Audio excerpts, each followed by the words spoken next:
Hey everyone, and welcome back to my channel. I hope you're all doing well, or welcome if you're new. Let's sing a song full of hope, full of pain. Why don't you sing along, my friend, for it's our last refrain. Forever young, ever strong, ever brave. Memories like this never end, no they don't fade away. So when I'm gone, oh, when I'm gone, I'll be right there, close to the sun. So today I'm going to be chatting to you all about like my flat hunting tips and what I would recommend if you're looking to move and rent in London.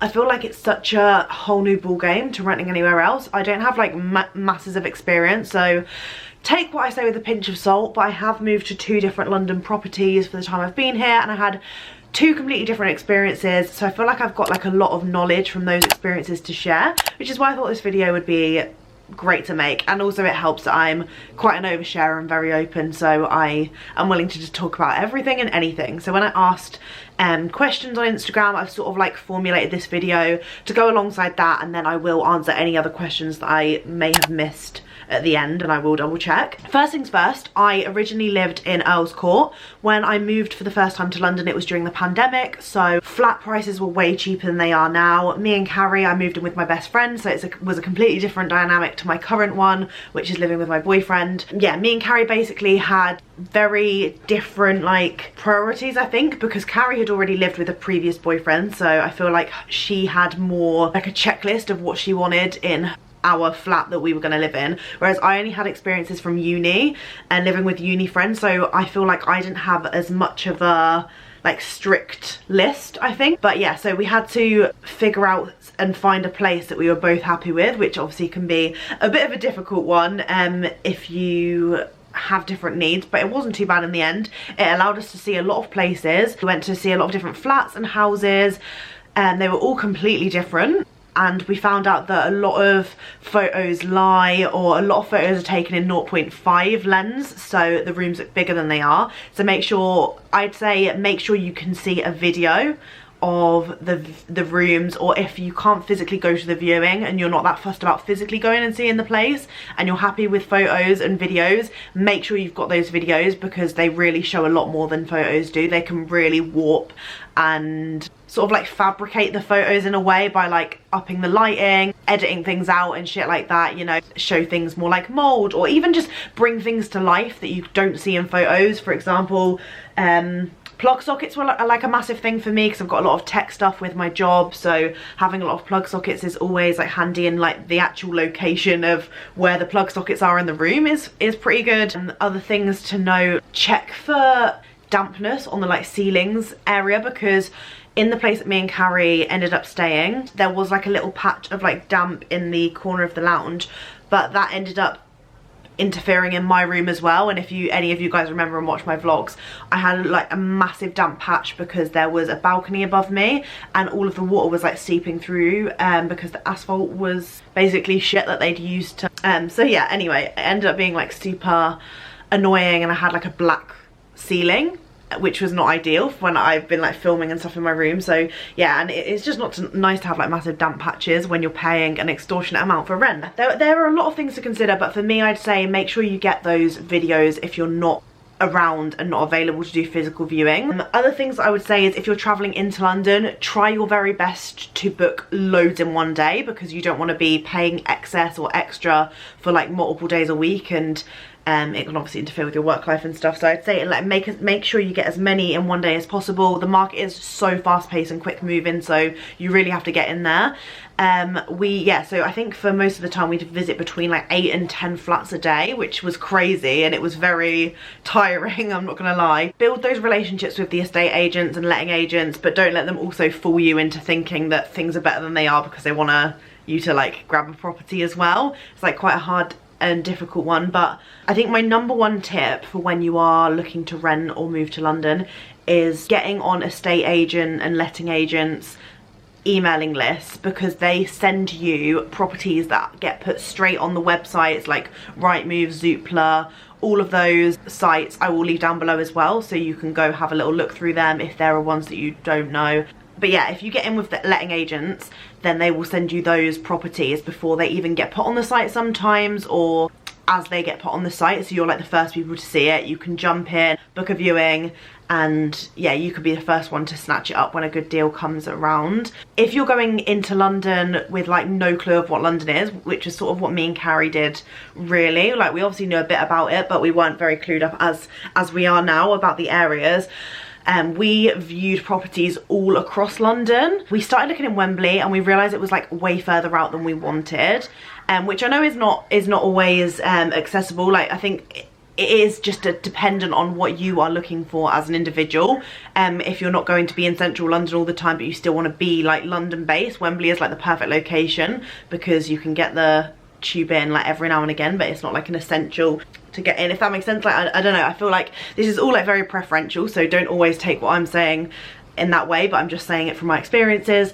And then we found East to be really quiet in the areas that we looked in. Don't think that I looked across the whole of East London and thought it was quiet, but the places we looked were like super quiet and corporate, and yeah, I think we wanted more of a buzz and more people maybe our age and a little bit busier.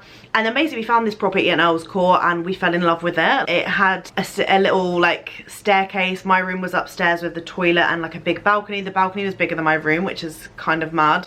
And then Carrie was downstairs in her room with the kitchen and living room space. And it was just perfect. Like it was a little flat, it was on a main road, but it was in like a location where we felt safe and comfortable. For me, moving somewhere that was close to a tube station was like high on my list, because me and Carrie like would travel a lot for work and it would just be like convenient to be able to jump on a tube and go somewhere. For me, I put tube closest to tube as top of my list. I wanted somewhere that was going to be under 10 minutes, and I think that when we were at Earl's Court we were like 4 minutes from the tube station. Like sometimes if I was in a rush I could like run there in a couple of minutes, which was just ideal. We were in an area that we felt safe. That was like massive about going to view them for me. So if you can view them, I would say go in person, if that is something that is important to you, because I wanted to walk around each area that we went to and we liked the property because I wanted to know if I felt safe and if I could imagine living there, what sort of things were around, were there other people my age and looking like they were enjoying themselves. I know it's like small things like that aren't that deep, but it was just nice to like get in a bit of an atmosphere. It's even ideal if you meet people that are in like maybe your building or in your like little block of flats or whatever, because then you can get the feel for it, ask them how long they've lived there, if they've had any problems. I'm trying to think of other good questions to ask your like the letting agents if you go in. One of them is council tax. The council tax bands change from area to area, property to property, so there can be like massive differences. So if you're wanting to pay a little bit less, even though London prices are extortionate, maybe bear in mind council tax, because that can interfere a lot with bills. But that was like the perfect first flat to go to in London. It was nice to be with my best friend and have that experience and go to like 20 plus flat viewings just to find the perfect one for us. So yeah, that was what we ended up with. When I was looking for this flat, it was a different situation. It's me and my boyfriend. We knew we were both working from home a lot, so we knew that that was something we wanted to consider when making our decision. So we've got 2 bedrooms purely because it allowed for more space for us for storage, because that was also an important thing for me. I have a lot of shit just for the future, like when we move into our own house, it's nice to have enough storage in this flat that it doesn't make it feel like cluttered and everything. So we have 2 rooms, which is great for storage and also allows us both space for working at home and not getting in each other's grills. This actually has 2 bathrooms, which wasn't actually a priority, but it's also nice to again have bathroom space like that. For me, again, it was like location, making sure we were like under 10 minutes from a tube station, in an area that makes me feel safe, in a building that's nice and secure and safe. That was important for me. Having an outdoor space, that is like up there. I just wanted a balcony, like or somewhere that we can go outside. So we have like a communal bit on the top of our building. If you want to go see my flat tour, you can actually go see what my whole flat looks like now, and also my old flat, which I'll leave down below in case anyone wants to see the 2 in comparison, because they are 2 very different places. But you can see sort of like some of the similarities or things that I've picked out in this one that I also love from the other one. But yes, we've got like a communal area at the top, which is nice for socializing. And that's like an added bonus. Like that was not a necessity, but a necessity for me was having that outdoor space, because I work from home, I'm inside, I'm cooped up all day, I want to have space to like walk outside and get some fresh air. And also being in like a high-rise building as well, it's nice to have that outdoor space that I can go to easily and privately. So yeah, that was like one of the essentials I think for me. Yeah, I'd say location, storage, outdoor space and light, important for me. In my old flat, it was quite dark because we were facing away from the sun most of the time, and there wasn't many windows, so it could get very like dark, affect energy, because that's what being in the dark a lot of the time does. So having the sun and having like a lot of windows in this new place is something that's been really great for me, and something that I would definitely recommend looking into, and making sure you do get enough light into your house if you are staying there a lot of the time. I don't think I would be that fussed if I was working outside and outside of my house and not in my like living space, but because I sit at a desk all day essentially, I think lighting was like very important to me to get my energy and inspiration back. And also because I film as well, like lighting is essential. I can get that with artificial lighting, but you know, like it just is different, getting that nice natural light in and not feeling like I'm in like a little dark room all day, which is ideal. I'm trying to think of anything else I may have missed off. Let's have a little look at the questions that I've got on my phone just in case I've missed anything. I don't know if I've said this. Earls Court was West London. I'm now South London, Southwest London. We technically had a Southwest postcode in Earls Court, but we were basically West, like we were basically on the cusp of that. I guess also looking at how close you are in like to shops, bars, pubs, restaurants, whatever you like to do in your spare time, that's also an important thing to consider. Like, are there things to do in your area, or places to go and see, or green spaces? Obviously green spaces in London are a little bit more rare. We weren't that far from Hyde Park in Earls Court, so that would be really nice to go there if you wanted a long nice walk. And there's like green spaces around where I am now, which I quite like if I want to go there. Like the gym, having a gym close by could be something that you want to consider.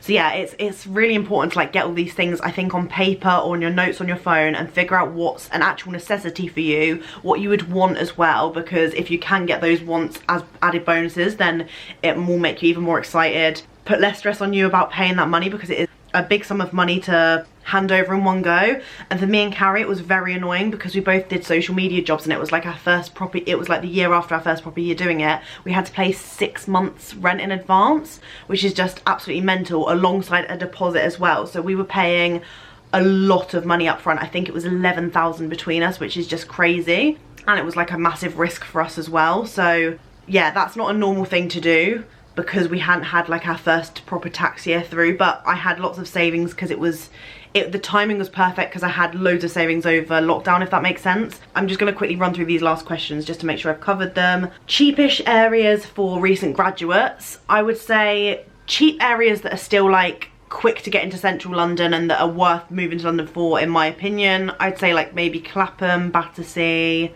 Fulham, Brixton. This is only from where I know though, because I only am clued up with like West and South London. So that's from what I've heard is good, where some of my friends live. I feel like Clapham and Balham are like the hub for recent graduates. So you'll find so many people there that are like in a similar boat to you, and you can make friends with as well, because I know that's a massive issue when looking and stuff. How did you decide what was essential and what was a want? Like I said, make a list. I think if you make a list and then think, oh, I could live without this, it would be ideal if I had it, but it's not an actual necessity. I don't think push yourself into getting something that you don't want, because you are putting a lot of money into it. So yeah, I think making sure you know, have a clear like necessities and wants list is important. Okay, if you could recommend nice safer areas versus ones you don't recommend for newbies.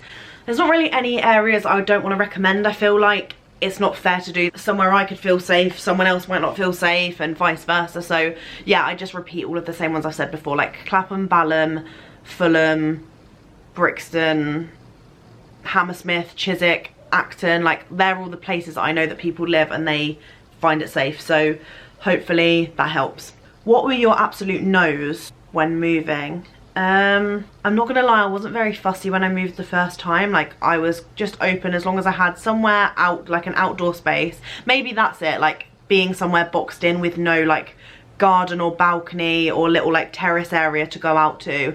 Maybe that's probably my biggest no. Yeah. Sneaky things to look out for when viewing, e.g. damp, water pressure. Oh my god, yes, that's a good one. I said about the damp earlier, but turn on showers and taps and things when you're in the properties. Like, don't feel scared to like interact with the things at hand, just to make sure they're like functioning and stuff. So yeah, turning the showers on is great so you can see the water pressure. Even like the firmness of the bed. Like if you've got furniture that's going to be staying in the property, test it out and make sure it's okay, because you can actually speak to your landlord, say you do sign the contract and everything. You can get stuff removed and that, but yeah, maybe just testing out what you've got if you know you're going to get it. Making sure that it's functioning, or if there's anything you can like question about. Also, I want to say that things, like I said, things move quick. So if you like a property, put in that offer like as soon as you get home, because things get snapped up like that and it will leave you disappointed if you wait for like a couple of days even. So yeah, it's quite a scary new market, but when you're like in the hang of it and everything, you'll get used to it. And it is stressful for like a period of your life and you feel like everything is shit and not going to plan, but it all is worth it in the end. Things to watch out for with estate agents, like I said, I think they do just like butter you up because they want you to like put an offer down on a property. So I'd say good questions to ask actually, why this properties have been on the sites for a long period of time, because then that stumps them a little bit and you might find out some information that you wish you knew, sort of thing. Also make sure you ask about like pets and stuff if you want in pets, because we can't actually currently have pets here, which makes me sad, but we knew that when we signed it. But I know some people end up signing things without like looking into that or reading or asking. And then, oh, how much did you pay for your last apartment and whereabouts was it? So my last place was Earls Court and we paid £1,650 a month between us. I paid £900 because we like did like a little thing to see who wanted the top room more, so I paid an extra chunk of money for that. And then bills on top of that were like just over £100 I think. So yeah, that's what I was paying for my last place. This one's slightly more expensive.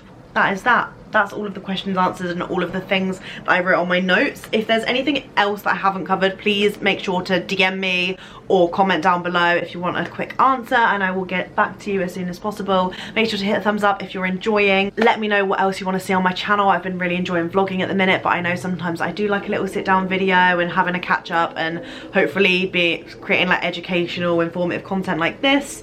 Make sure to also check out my new podcast, It's Your Life and This Is Mine. I've been thoroughly enjoying getting the episodes out. I think we're almost on episode 8, I want to say. And yeah, there's just been like a whole host of different topics. Feel free to get in contact with me if you want to be on one of the episodes. Anyone can come join me, share their story, raise awareness, tell us all about an experience that's changed your life. Like honestly, I'm excited to chat to you. And yeah, make sure to go listen to it if you haven't already. I'll leave it down below and I'll see you very soon for a brand new video. Bye. Oh my god, and this one time when I was in a hostel my last week, I went into the bathroom and there was this couple having violent sex in the shower, soaping each other up. And the weirdest part about that was I walked in and I was like, oh my god, I'm so sorry. You'd think they'd like slam the door shut and be like, oh my god, like, and they looked over, looked at me, and then they just continued, and they were like, he was like soaping her chest, and I was like, I'm gonna go. And I was like, oh my god. I was like, were you tempted to say and what? yeah, I was tempted to join in. I was like, alright. yeah. So I took off all my clothes and I joined. And that was how I felt my first soapy orgy.